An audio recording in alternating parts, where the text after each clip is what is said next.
Bueno,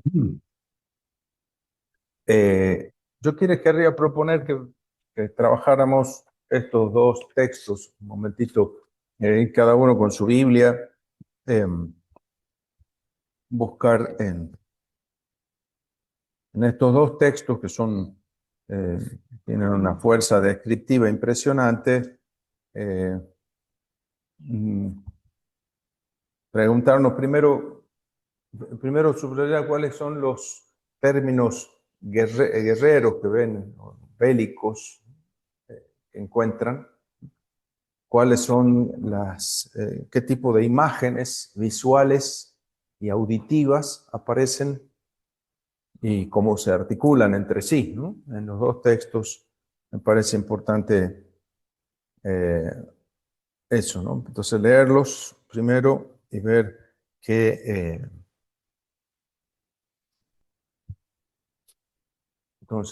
términos bélicos o guerreros podemos descubrir y qué imágenes, en qué plano están las imágenes, en lo auditivo o en lo visual, cómo se articulan en el texto.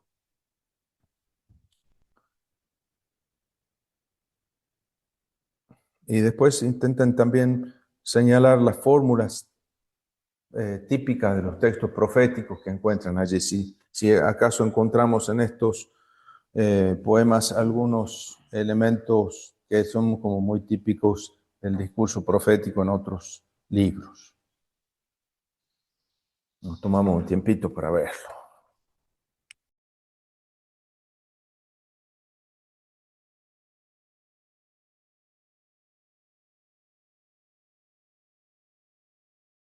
Bueno, si quieren entonces vamos con el primero, el texto de 2:4 al 11, ¿no? Aquí realmente todos los comentaristas, todos están de acuerdo en subrayar la, la, la habilidad poética de Nahum. Es decir, el texto es un texto de una poesía bien elaborada, consigue entonces que, bueno, algunos incluso les entusiasma más el carácter poético que el carácter profético del libro, ¿no? El poema acróstico que hemos visto, el primero, ¿no es cierto? El Salmo, es un buen ejemplo. Pero aquí estos dos poemas, sobre todo estos dos sobre Nínive, son los que tienen la fuerza poética más fuerte de Nahum, que, bueno, también en otros textos, ¿no? Entonces, sobre todo la fuerza descriptiva que tiene este primer capítulo, ¿no? El comentario que hace en los dos tomos estos de Alonso y Sicre sobre profetas son muy lindos para apreciar, ¿no? Entonces, Padre Alonso, yo que él tenía esa sensibilidad poética interesante, te hacía descubrir el valor literario de estos textos de una manera eh, muy interesante, ¿no? Entonces, también aquí muestra la fuerza descriptiva, a pesar de su carácter impreciso, que no permite una identificación concreta, digamos, minuciosa con detalles de la ciudad o de los acontecimientos. Pero en el versículo 9 hay una referencia explícita a Nínive y eso es lo que nos permite pasar del poema al referente, ¿no? Entonces, el registro, decíamos, elementos bélicos que encontremos, ¿cuáles son? Escudos. Parapetos. Ajá. Incluso uno podría fijarse en los relieves de los palacios de Asurbanipal en Nínive y ver, por ejemplo, las representaciones de las campañas militares, de los asedios y de los saqueos de las ciudades, ¿no es cierto? Entonces también ver ahí las máquinas de guerra, ¿no? Los arietes, las catapultas, los parapetos, entonces todas las maquinaria de guerra, ¿no? Y cómo asaltan las murallas y eh, uno con esas imágenes ilustra, bueno, pero aquí lo interesante es que sin gráfico, sin representación gráfica, tenemos un poema que nos hace imaginar, ¿no? Hay como vamos reconstruyendo la escenografía en la cabeza, ¿no? Hay una Wortkulisse, dicen los alemanes, es un escenario hecho de palabras, construido con las palabras en tu propia imaginación, lógicamente depende en gran medida de cómo está alimentada nuestra imaginación. ¿Mm? Pero hay un montón de elementos bélicos explícitos, ¿no? Algunos pueden ser relámpagos, pueden ser ambiguos, ¿no es cierto? El relámpago y el relámpago de un arco o el relámpago de una flecha, que se parece a un relámpago por la velocidad o por el efecto, ¿no? Ajá.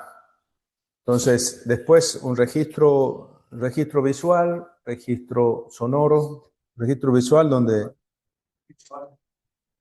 por ejemplo, el visual, Eh, colores, por ejemplo, colores, rojo, rojo, sí, sangre, escarlata. escarlata, relámpago incluso también, ¿no? Es la luz, un destello, ajá. Y el sonoro, Versículo 8. lloran, gimen, ajá.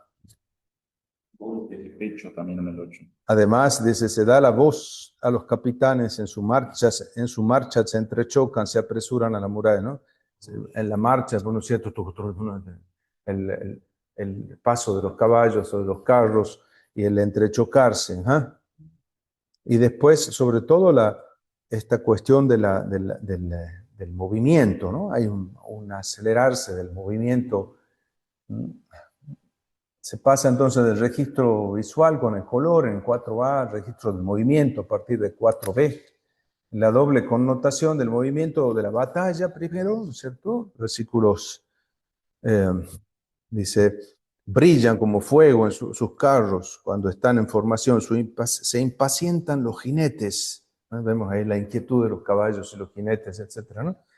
Los carros frenéticos por las calles se precipitan en medio de las plazas, su aspecto es el de antorchas, se lanzan como el relámpago, se da la voz a los capitanes, en su marcha se entrechocan, se apresuran hacia la muralla, se asegura el parapeto, ¿no? Y desde la batalla hasta en 6A, y después el movimiento eh, del saqueo, ¿no? Las puertas que dan al río se abren y en el templo cunde el pánico, ¿no? El templo que está, ahí se puede quizás ver una alusión concreta a la construcción material de la ciudad de Nínive junto al río y la puerta que da al río, ¿no? Una interpretación es esa, la puerta que da al río, ¿no? Otra sería las puertas del río, las compuertas del río, los diques, es decir, si se rompe, se desmadra el río e inunda, ¿no? Y otra puede ser incluso una alusión más a una realidad mítica, ¿no? Las compuertas del cielo y del abismo, ¿no? Las puertas que dan al río se abren y en el templo cunde el pánico, la belleza es deportada, arrancada, gimen sus esclavas con gemidos de palomas y se golpean el pecho.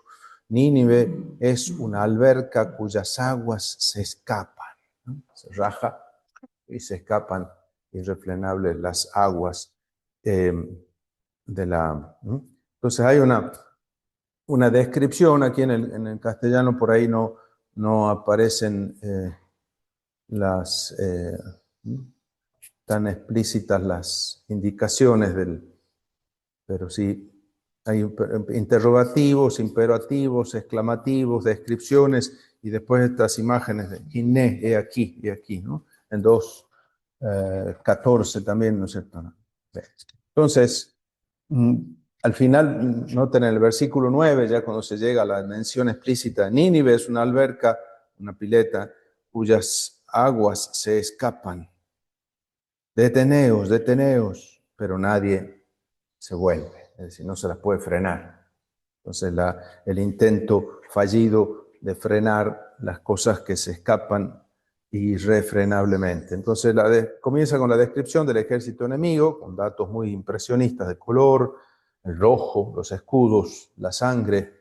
Ve que ya ha comenzado la batalla, por eso empiezan a enrojecerse los escudos con la sangre de los que han sido heridos, o por el detalle de la fabricación, también el color del traje, quizás, ¿no es cierto? Después, eh, cómo siguen ofreciéndose allí, esta cuestión de la alberca, también ahí dice, alberca es una palabra de origen árabe, ¿no es cierto?, que tiene la misma raíz del hebreo ahí, veracá, verajá, que es uno puede interpretar como bendición o como piscina, alberca, depósito, ¿no? Alberca. Entonces, Nínive es una alberca cuyas aguas se escapan. Ahí la traducción es medio conjetural porque también el hebreo dice, en la nota de la Biblia de Jerusalén está, fíjense, cuyas aguas, según el griego, dice, memejá. Y desde los días de ella y ellos, dicen, mimejí, pues emma, dice en hebreo, ¿no? Entonces, de difícil traducción esa parte. Entonces, deteneos, pero nadie se vuelve, ¿no? Entonces, ese texto final. La espléndida descripción del color, el movimiento, se ve realzada aquí por un alarde de efectos sonoros, formas verbales consonantes, incluso que aparecen duplicadas en el hebreo, rimas, incluso armonías consonánticas. Cuando uno lee el texto en el original, se notan ese juego de sonidos que aprovecha, por supuesto, el poeta en su lengua madre. La mirada se traslada aquí al campo de los defensores, ¿no? Los que defienden la ciudad. Comienza mencionando en el versículo 6 eso, ¿no? Se da la voz, ¿no? Es decir, los vigías advierten sobre el peligro, ¿no? Entonces aquí a llevar la voz a los capitanes en su marcha se entrechocan, dice, los jefes militares tropiezan por la prisa, por el apuro, por la velocidad. Y después, el verso del versículo 8, la belleza es deportada, arrancada, ¿no? ¿Quién será la belleza? Aquí, como decíamos, puede ser la estatua de la diosa, ¿no? O simplemente o son las mujeres cautivas, o puede ser la misma ciudad, ¿no es cierto?, que aparece mirada así como en la belleza femenina, ¿no? O también decíamos, puede ser la misma reina, que vaya cautiva, la reina y sus esclavas o las damas de la corte. Entonces, esta desbandada terrible que aparece como si se rajara una cisterna y se escaparan, un depósito de agua y se escaparan las aguas irrefrenables de ese depósito, ¿no? Entonces, parece como que en el versículo 9b el ritmo se acelera y se precipita en la fuga, como el clímax del poema sería ese versículo 11, ¿no? Saquead la plata, saquead el oro, una vez que se ha abierto brecha en la ciudad y que se puede entrar a saquear, ¿no? Saquead la plata, saquead el oro. Es un tesoro inagotable, repleto de toda clase de objetos preciosos, ¿no? Esos que ha acumulado durante siglos de campañas, ¿no? Destrucción, expolio, devastación. Ahí en el versículo 11 alcanza su clímax, digo, con esa especie de juego de palabras, bucau, me bulacá, ¿no? Y la tensión cae bruscamente hacia el final, destrucción, expolio, devastación, ánimos que decaen, rodillas que vacilan, todas las cinturas flaquean, todos los rostros empalidecen. No hay nada que hacer, después de todo el esfuerzo y de los músculos tensos, ya no hay nada que hacer, es la derrota, ¿no? Se entregan, ¿no? Cinturas que flaquean, no están ceñidos de cinturas, sino que flaquean y todos los rostros empalidecen ante la derrota, ¿no? Entonces, fíjense que el poema describe de una manera muy fuerte la batalla, el intento de defensa y al final el saqueo, la toma de la ciudad, la derrota y el saqueo de la saqueadora, ¿no? La cazadora cazada, ¿no? En el caso del capítulo 3, versículos 1 al 7, ahí tenemos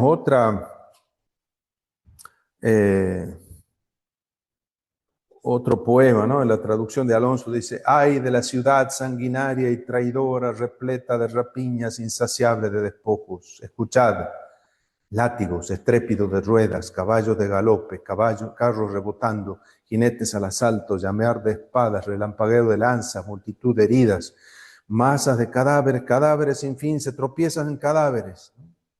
Es como que también va increciendo esa mezcla de imágenes, ¿no? Si ven el versículo 1 es una lamentación, al mismo tiempo es una acusación, como decíamos, la forma poética llega a su culmen en estos versículos 2 y 3 que parecen describir una batalla cuyo resultado es nefasto para el destinatario del oráculo, ¿no?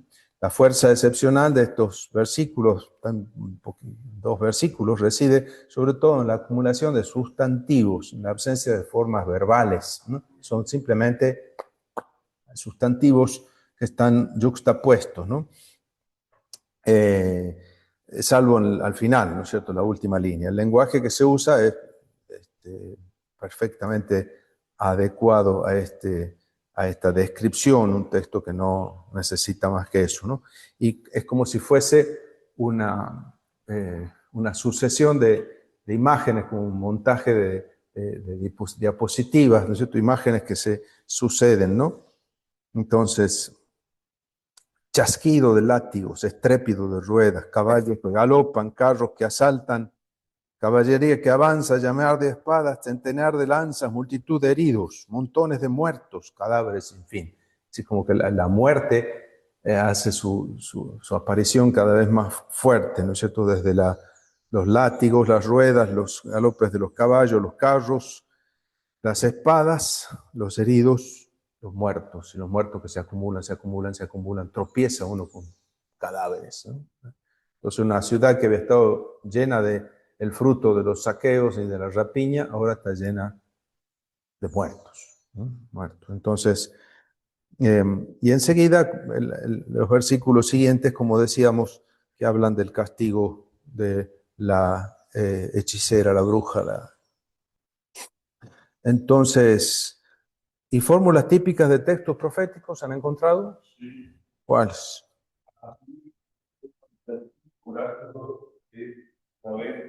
Oráculo de Yahvé Tsebaot. Eso, ¿dónde está eso? En En el versículo 14. Pero entonces tienen en 2.14 y en 3.5, ¿verdad? Dos fórmulas típicas de aquí que yo estoy contra ti, ¿no? ¿Cierto?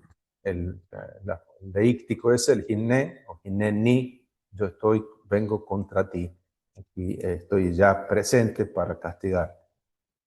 A mí me parece que con todo esto de la rapidez, de cómo veníamos viendo los dos textos, cómo se organizan poéticamente, hasta es como un acto de magia, como cambia la realidad. Y o sea, como que uno ve que Israel pasa a ser, o Judá pasa a ser Asiria, la que fue conquistada, devastada de esa manera, la suerte cambia tan rápido que parece ser que uno va viendo la descripción de la destrucción de Claro, Judá. no se dice en ningún momento que No fuese se dice. Judá la que ataca, ¿no? De hecho no es Judá, sino que son sus enemigos, los caldeos y los medos, ¿no? Pero bueno, se ve como el castigo, es decir, como quien hubiese, que estuviese sufriendo lo que ha hecho sufrir a los demás, ¿no? Entonces, como la dimensión así más clara de una justicia retributiva, digamos, ¿cierto? Bueno, entonces, como digo, una poesía fuerte, ¿no es cierto? Con connotaciones bélicas, violentas, horribles, ¿no es cierto? Termina con una visión de muerte espantosa, ¿no? Y aquí uno se pregunta, volvemos al tema del lenguaje, ¿no? A la tarde vamos a intentar encontrar el mensaje teológico que pueda uno deducir de aquí, pero la cuestión aquí, decíamos, este lenguaje tan cargado de violencia y de sexismo, incluso así, ¿no es cierto?, que hiere a la sensibilidad contemporánea y a la sensibilidad cristiana en general. Y sin embargo, ¿qué puede significar aquí? Fíjense cómo de algún modo, los textos funcionan también como espejo, ¿no? Porque si bien aquí podemos ver nosotros quizás la expresión de una violencia reprimida, una sed de venganza de parte del que escribe, si queremos ponernos a analizar la afectividad del autor, del poeta, que deja aflorar toda esa violencia contenida, como quien estuviese haciendo ahí una catarsis de todo lo que ha habido dentro de él, ¿no es cierto? Y se expresa por lo menos verbalmente en el lenguaje, hace explosión esa violencia, quizás no la violencia física, pero la violencia en el lenguaje, lo que él en realidad en su íntimo fuero esperaría que sucediera, desearía de verdad que pasara, ¿no? Y digo yo, en los lectores o oyentes, ¿no podríamos ser un poquito más sinceros y reconocer que también nosotros tenemos esas mismas ganas? Entonces los textos muchas veces funcionan de esta manera, ¿no? Entonces, para hacernos de espejo y decir, a ver, ¿por qué te escandalizas tanto? Confesá, en realidad no tenés esa misma sed de venganza y no necesitas ser purificado de esa sed de venganza que está ahí, que no te animas a reconocer. Esa violencia contenida no está también en el fondo de tu corazón. Así. Ayer justamente cuando se hablaba de lo sucio, decíamos, del mensaje, ¿no es cierto? El ensuciarse del mensaje. Aquí también, ¿no es cierto?, esta suciedad que no sabemos, no queremos reconocer, ¿no es cierto? Esto que no es el, el creyente modosito, perfectito, ¿no es cierto?, que acepta sumisamente la voluntad de Dios. No, aquí está toda la rebeldía interior, la efervescencia de la bronca, de la ira, del resentimiento, que también está, ¿no es cierto? Y que cuanto más pronto lo reconozcamos, mejor posibilidades tiene de ser purificado, por lo menos asumido, reconocido, ¿no? Lo que no es asumido no es redimido, lo que lo que no se reconoce no se puede sanar. Si uno no abre esta puerta y ve lo que hay adentro, no se puede limpiar, ¿no? Hay que abrir la puerta y dejar que la luz, en todo caso, disipe esas tinieblas. Pero interesante, entonces, aquí uno podría, de alguna manera, comparar con lo que dice Aristóteles del drama, ¿no es cierto?, y de la tragedia, cuando en la poética describe eso y habla de esta mímesis, esta representación de la acción que va haciendo hablar directamente o actuar directamente a los personajes delante de nosotros y que precisamente mediante esa forma hace que nosotros podamos llegar a purificar, una de las catarsis, mediante el temor y la compasión, dice, poder llegar a moderar o purificar, como podemos traducir la expresión de Aristóteles, esas pasiones dentro de nosotros mismos. Cuando nosotros estamos frente a eso se da sobre todo cuando tenemos un espectáculo teatral o una película, ¿no es cierto? Si uno se mete de verdad en la acción dramática y se deja llevar por las reglas del juego de la obra, uno mismo va pasando por las distintas emociones, pasiones de los personajes, ¿no es cierto? Y se va identificando con unos, distanciando de otros, ¿no es cierto? Pero todas esas pasiones que se representan ahí en los personajes que van interactuando, van movilizando las nuestras y ayudándonos a reconocerlas. Y en esa misma medida poder reencauzarlas, ¿no? Reencauzarlas.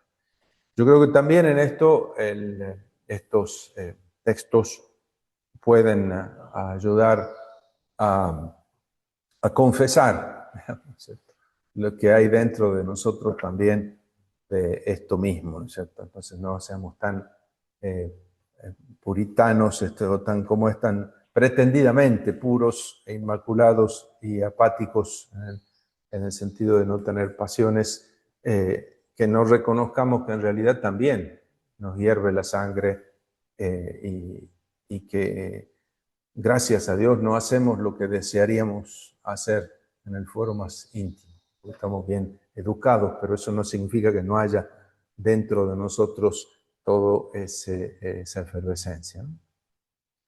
Bien. Comentario en el chat. ¿Qué dice?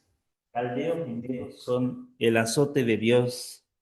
Sí, dice, pero parece más bien que y otro comentario el mismo también, que la violencia es descrita por un testigo, un observador de los acontecimientos, no de un protagonista directo.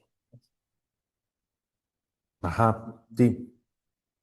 De todas maneras, aquí la pregunta es si es un vaticinum ex eventu, es decir, es una especie de narración que interpreta un acontecimiento que ya ha sucedido y lo interpreta teológicamente, o una auténtica profecía que ve en el futuro. Yo me inclino a interpretarlo así. Esta poesía aparece como una auténtica profecía, es decir, me parece a mí que sí, se puede pensar en un texto escrito antes de la destrucción y con todas las ganas de que suceda. Nombre es Nahum, ¿no? Consolado. Entonces pareciera que el profeta haya el consuelo en esta ruina de Nínive, en esta destrucción. Efectivamente. Sí, sí. Y después, en el contexto general de la Biblia, porque podemos ver a Siria como el primer imperio, el anticipo de lo que será Babilonia, lo que serán los persas, lo que será Alejandro, lo que será Roma. Entonces, si bien no lo dice explícitamente, pero en el conjunto de la revelación, podemos ver esta caída de Nínive como un juicio escatológico. Claro, es decir, todas estas figuras, realidades históricas, geográficas, materiales, políticas, estas entidades reales, después en la misma elaboración teológica de la Biblia digamos, se erigen en cifras, en símbolos de realidades escatológicas, claro. Efectivamente, es decir, es la encarnación histórica del mal, del antidios. Después se hablará de la gran Babilonia, ¿no es cierto?, en el Apocalipsis. En realidad después se lee como Roma, ¿no es cierto? En el Targum muchas veces cuando se habla de Babilonia se traduce ya como Roma, ¿no? Tal vez lleva por lo menos a mí me lleva una reflexión ulterior, que bueno, es difícil que haya respuesta, ¿no? Pero bueno, sabemos que el Evangelio es el anuncio y que se busca la conversión, entre otras cosas, la conversión del pecador, ¿no? Ahora, estos textos me hacen surgir la pregunta, ¿qué pasa cuando el mal no quiere ser convertido? Ahí está, ¿no es cierto? Pero bueno, ahí nosotros vamos a tener un lindo antídoto al final, cuando leamos Jonás. Pero bueno, no hagamos spoiler, ¿no es cierto? No adelantemos la cuestión, pero sí, es un hermoso antídoto que vamos a tener al final, ya vamos a ver. Pero aquí, sí, efectivamente, es cuando se ve un mal, ¿cómo se diría? Imposible de convertir, ¿no es cierto? Entonces, ¿qué pasa con eso, no? Claro, inclusive en el Apocalipsis hallamos que los elegidos están clamando que Dios tome venganza. Sí. Entonces es un tema, es una cuestión difícil. Por eso digo, entonces lo importante primero es reconocerlo. Después ver qué hace Dios con eso, vamos a ver. Pero lo primero es reconocer la sed de venganza que está, ¿cierto? Sí. Y hay como en esta justicia tan largamente esperada, ¿no es cierto?, hace que crezca muchas veces esa sed de venganza. Entonces, no la vamos a canonizar, por amor de Dios, pero la vamos a reconocer, claro, en primer lugar, y ver qué hacemos con eso, cómo se la elabora, cómo la asumimos y la elaboramos, ¿no? pero lo primero es reconocerle, ¿no? ¿Y por qué? Y bueno, porque efectivamente hay una sed de justicia, pongámosle la palabra justicia más que venganza, ¿no es cierto? Y se entiende que hay una violencia que no es la violencia injusta, sino es la violencia de la vis, ¿no? La violencia, sino la fuerza imperiosa del que hace justicia, ¿no? Y que muchas veces tiene que arrebatarle al que ha arrebatado para devolverle a quien le ha sido quitado, ¿no? Entonces esa justicia es legítima. Ahora, el cómo se la lleva a cabo es otra cuestión, ¿no? Pero precisamente ante la imposibilidad de hacerlo por las propias manos y ante la decepción de los mecanismos institucionales o políticos de la época, entonces la comunidad creyente le encarga a Dios eso, ¿no es cierto? Es decir, y si no lo hacemos nosotros, Dios tiene que hacerlo. Y está la certeza, esa es la historia aquí, ¿no? La certeza de que un día será justicia, ¿no? Un día habrá justicia. No sabemos cómo, pero tenemos la firme convicción de que eso sucederá. Entonces, Dios como último juez de la historia, ¿no? De las personas y entre los pueblos, ¿no? Sí. Decía que bueno, que esta identidad profeta es la clave de entender al profeta, es como, como un estilo de vida con todo lo que haces y su relación con Dios. También uno va teniendo experiencia, o el profeta, de esa relación de que Dios cambia la suerte en distintos acontecimientos históricos. O sea, es como una construcción también. Y como que el hacer de justicia no es estático, no siempre es dinámico. ¿Cómo?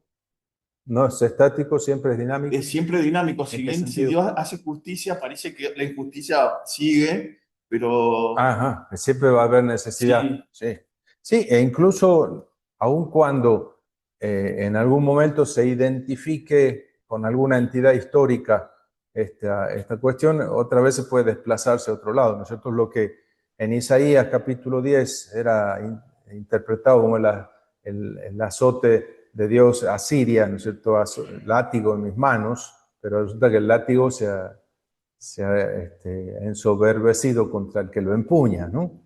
El hacha contra el leñador, ¿no? Entonces, lo que había sido instrumento en esa interpretación, ¿no es cierto?, instrumento de la justicia divina para castigar a la injusta Jerusalén, ahora resulta que necesita ser ella castigada porque se ha extralimitado en su tarea, ¿no?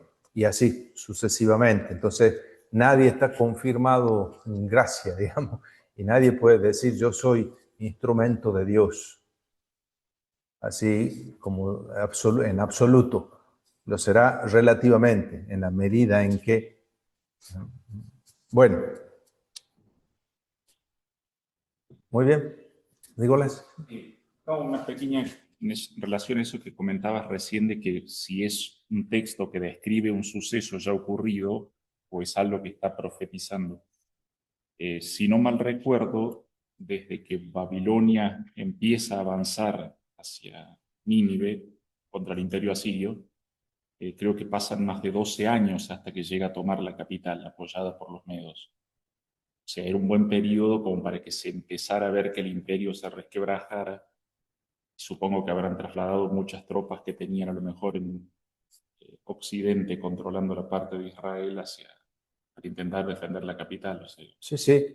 Y además habrá que relacionarlo con las líneas políticas internas, a ver cómo se ubica el autor de Nahum, en qué círculo se encuentra, a qué partido está afiliado, ¿no es cierto? Y qué habría significado este libro en el momento en el que suceden estas cosas, ¿no? Podemos pensar en Josías y su gente. Puede ser que a la tarde hagamos alusión a eso. Muy bien.